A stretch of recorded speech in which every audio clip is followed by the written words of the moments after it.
Минувшей ночью в селе Мача Алекминского района сгорела единственная школа. С огнем боролись добровольная пожарная команда и местные жители. К сожалению, из-за позднего обнаружения и отсутствия пожарной части в селе образовательное учреждение сгорело полностью.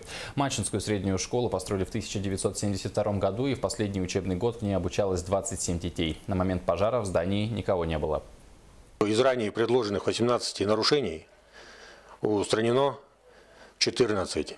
Из них 4 неустраненных остались. Это 3 касается состояния источника наружного противопожарного снабжения, и одно это отсутствие дублирования сигнала о пожаре от автоматической пожарной сигнализации в подразделение пожарной охраны, что в свою очередь сказалось на позднем обнаружении пожара.